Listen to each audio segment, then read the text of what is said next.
Hello everyone, Assalamu alaikum. Welcome back to new another class. Hopefully you all are very well. Alhamdulillah, I am also well by the grace of Almighty Allah. Today's lesson we will know how to speak in English easily and fluently and how to make interrogative sentence by using present indefinite tense. তো চলো আমরা আজকের ক্লাসে শিখবো যে কিভাবে আমরা খুব দ্রুত অনর্গল কথা বলতে পারি এবং হচ্ছে কি আমরা কিভাবে সুন্দর সুন্দর ইন্টারোগেটিভ সেন্টেন্স দিয়ে প্রশ্নমূলক বাক্য তৈরি করতে পারি। প্রেজেন্ট ইনডিফিনিট টেন্স দিয়ে আমরা কিভাবে ইন্টারোগেটিভ সেন্টেন্স তৈরি করতে পারি। তো চলো আমরা ক্লাসটি শুরু করে ফেলি। তো হচ্ছে গিয়ে আমরা আজকে যে টপিক নিয়ে কথা বলবো সেটা হচ্ছে গিয়ে আমি তোমাদেরকে প্রথমেই বলে রাখি হচ্ছে গিয়ে আমাদের আজকের এই ক্লাসটি হচ্ছে ঘরে বসে spoken English with Ruhul Amin. এটা হচ্ছে আমার নিউ লেসন এবং new series.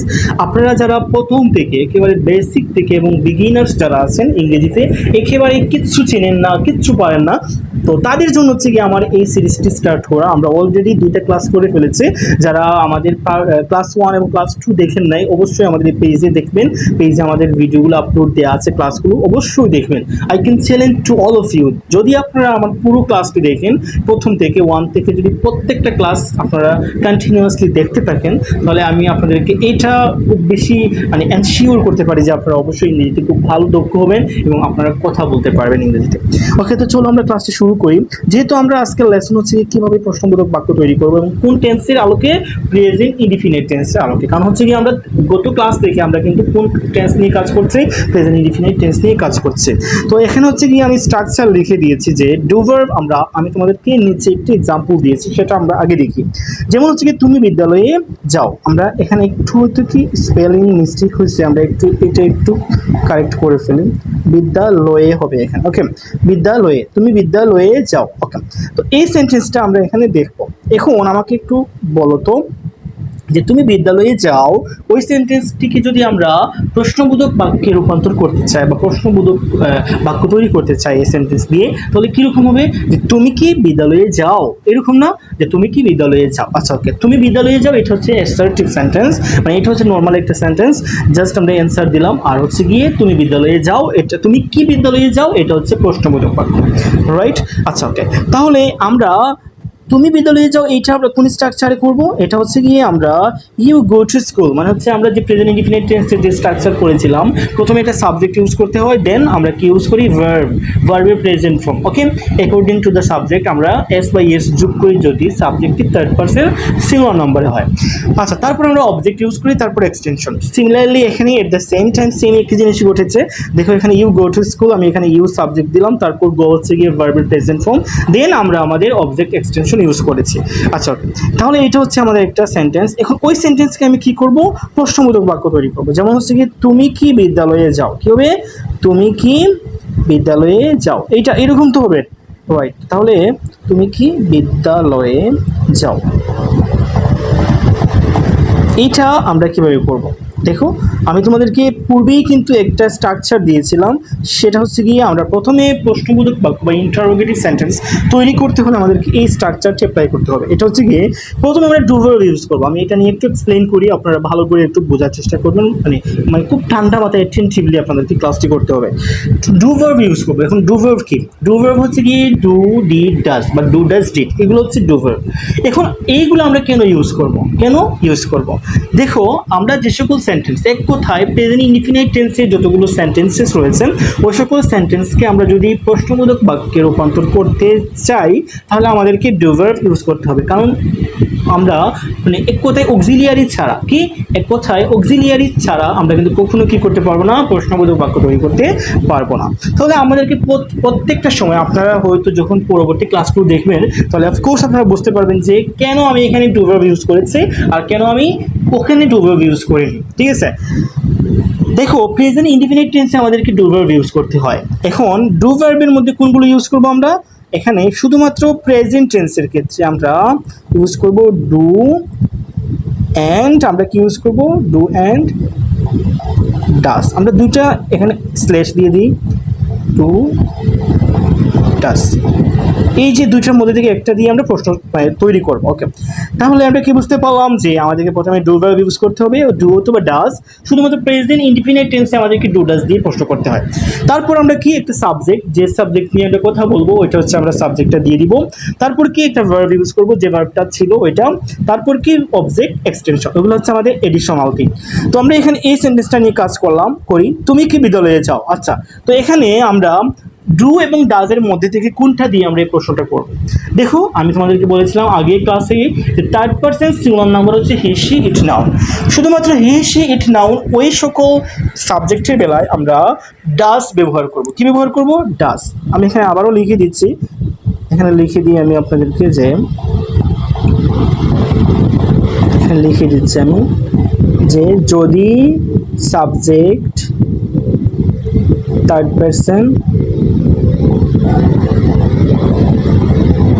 Person singular number হয়,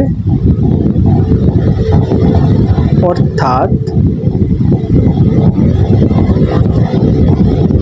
হি শি ইট নাউন। এই যে যদি এইগুলো আসে আমরা কি করব? আমরা ডাজ দিয়ে প্রশ্ন করব। কি দিয়ে প্রশ্ন করব? ডাজ দিয়ে প্রশ্ন করব। Got it? আচ্ছা, ওকে। তাহলে আর যদি ওই সাবজেক্টগুলো ব্যতীত অন্য কোনো সাবজেক্ট নিয়ে আমাদেরকে কাজ করতে হয় তাহলে আমরা কি ব্যবহার করব? ডু ব্যবহার করব। তাহলে হি শি ইট নাউন হলে কি করব আমরা এখানে ব্যবহার করব ডাজ। এটা মাথায় রাখতে হবে খুব ভালো করে, ঠিক আছে? ওকে, তাহলে আমরা কি বুঝলাম যে আমার এই সেন্টেন্সে আমাকে কি ব্যবহার করতে হবে? ডু ব্যবহার করতে হবে। কি? ডু ব্যবহার করতে হবে, রাইট? ডু দিয়ে দিলাম। দেখো এখানে আমার এখানে স্ট্রাকচারে বলছে যে প্রথমে ডু ভার্ব, আমি এখানে ডু ব্যবহার করব এবং ডু এবং ডাজ এই দুইটার মধ্যে থেকে আমাদেরকে একটা ব্যবহার করতে হয়। আমি এখানে নোট লিখে দিলাম যে subject third person singular number হয়, অর্থাৎ হি শি ইট নাউন হলে আমরা ডাজ ব্যবহার করব, আর অন্যগুলো হলে এগুলো ছাড়া অন্য সকল সাবজেক্টের ক্ষেত্রে আমরা ডু ব্যবহার করব। তাহলে ডু, তারপর কি আমাদের স্ট্রাকচারে বলছে যে সাবজেক্ট, এখানে সাবজেক্ট কি? তুমি, ডু ইউ। ওকে, তারপর কি আছে? ভার্ব। তাহলে ভার্ব কি? কাজ। তুমি কি যাও? Do you go? কোথায়? To school. তুমি কি বিদ্যালয়ে যাও? লাস্টে আমরা একটা প্রশ্নবোধক চিহ্ন দিই, ঠিক আছে? বলার ক্ষেত্রে তো আমাদেরকে ওইটা বলতে হয় না বা প্রশ্নবোধক চিহ্ন দিতে হয় না, আমরা লেখার ক্ষেত্রে প্রশ্নবোধক চিহ্ন দিব, কিন্তু আমাদেরকে ডু ভার্বটা ইউজ করতেই হবে। আই হোপ আমরা খুব ভালো করে বুঝতে পেরেছি যে আমাদেরকে কি করতে হবে। আচ্ছা, ওকে, তাহলে আমি আরও প্র্যাকটিস করি। যেমন হচ্ছে গিয়ে আমি যদি নর্মাল একটি সেন্টেন্স লিখি, সেগুলো হচ্ছে গিয়ে যে আমি বাংলা নাই লিখলাম, আমি ইংলিশও লিখি। যেমন হচ্ছে he talks to me every day. Okay, মানে এখানে কি বললাম যে সে আমার সাথে প্রতিদিন কথা বলে, রাইট? আচ্ছা, ওকে, এখন আমাকে ওই সেন্টেন্সটাকে কী করতে হবে? প্রশ্নবোধক বাক্যে রূপান্তর করতে হবে। সে কি আমার সাথে প্রতিদিন কথা বলে? ওকে, তাহলে এটা কী হবে? এখানে হি আছে না, তাহলে আমরা এখানে হি এর জন্য ডাজ ব্যবহার করব। ডাজ, তারপর কি সাবজেক্ট না, ওটা মুখস্থ করে ফেলতে হবে, স্ট্রাকচার ডাজ হি। এখন আমাদেরকে ভার্ব ব্যবহার করতে হবে, টক। আচ্ছা, এখানে একটা জিনিস মাথায় রাখতে হবে যে এখানে কি করতে হবে আমাদেরকে, যে হি টক্স আছে না, টক্সের সাথে বা ভার্বের সাথে যদি এস বা ইএস থাকে, আমাদেরকে ডাজ ব্যবহার করার কারণে ওই এস অথবা ইএসটা আমাদেরকে কী করতে হবে? তুলে ফেলতে হবে, রিমুভ করে ফেলতে হবে, ঠিক আছে? ওইটা অ্যাভয়েড করতে হবে। তাহলে আমরা ডাজ হি টক দিব এখানে, কারণ হচ্ছে কি টক্স দিব না, কারণ আমরা এখানে প্রশ্ন করার জন্য আমরা এখানে ডাজ ব্যবহার করেছি, দ্যাটস ওয়াই আমরা এখানে শুধুমাত্র টক দিব, এখানে টক হবে। Does he talk to me every day, লাস্টে আমরা কোয়েশ্চেন মার্ক দিয়ে দেবো। আচ্ছা, does he talk to me every day. আচ্ছা, ওকে, তারপর কি আমরা আরেকটা সেন্টেন্স বলতে পারি?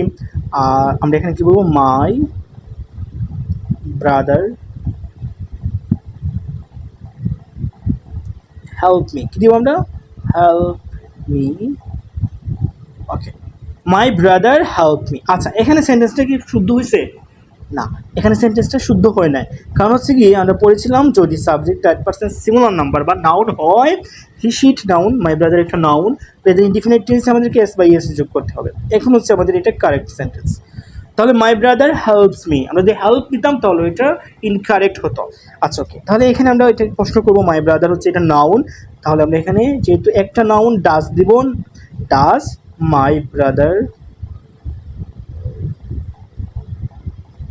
আচ্ছা ডাজ মাই ব্রাদার হেল্প আছে না, এখন আপনারা নিশ্চয়ই বুঝতে পারবেন যে এখানে হেল্পসটা এস উঠে যাবে, হেল্প মি। তাহলে কী হয়েছে, আগে ছিল আমার ভাই আমাকে সাহায্য করে, আর এখানে হচ্ছে আমার ভাই কি আমাকে সাহায্য করে, এরকম না প্রশ্ন। আচ্ছা ওকে, তারপর হচ্ছে আমি একটু একটু ভেরিয়েশন নিয়ে আসি, যেমন হচ্ছে গিয়ে মাই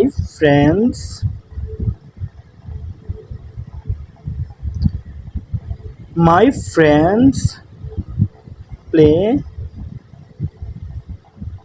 ইন দ্য ফিল্ড,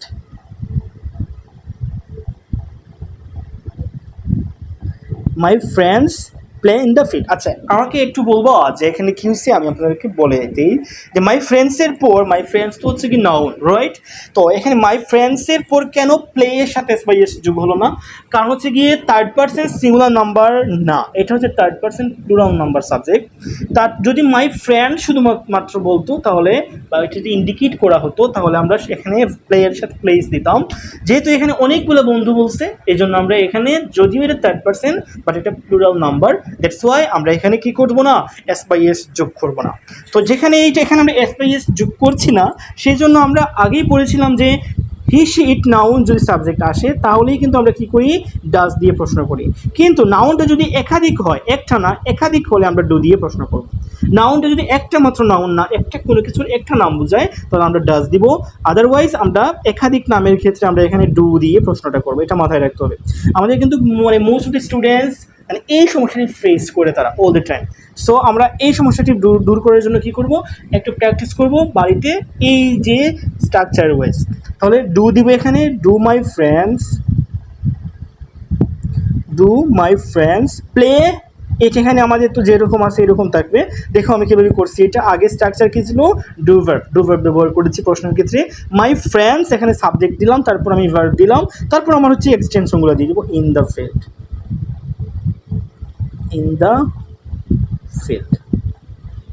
ওকে। এখানে প্রশ্নবোধক চিহ্ন হবে। আচ্ছা, do my friends play in the field, I hope আপনারা খুব ভালো করে বুঝতে পেরেছেন।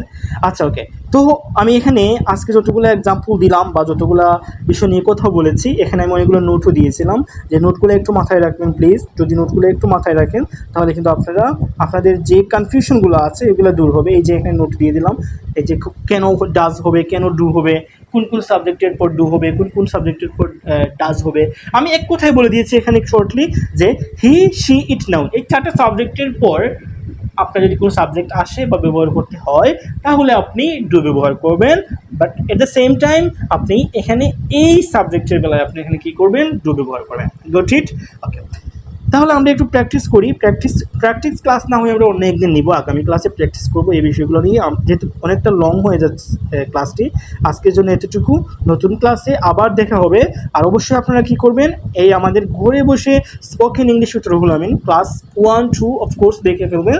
যারা এই ভিডিওটি দেখবেন তারা অবশ্যই আগের ক্লাসগুলো দেখবেন, আর যারা আগের ক্লাসগুলো দেখেছেন তারা অবশ্যই পরের ক্লাসগুলো দেখবেন।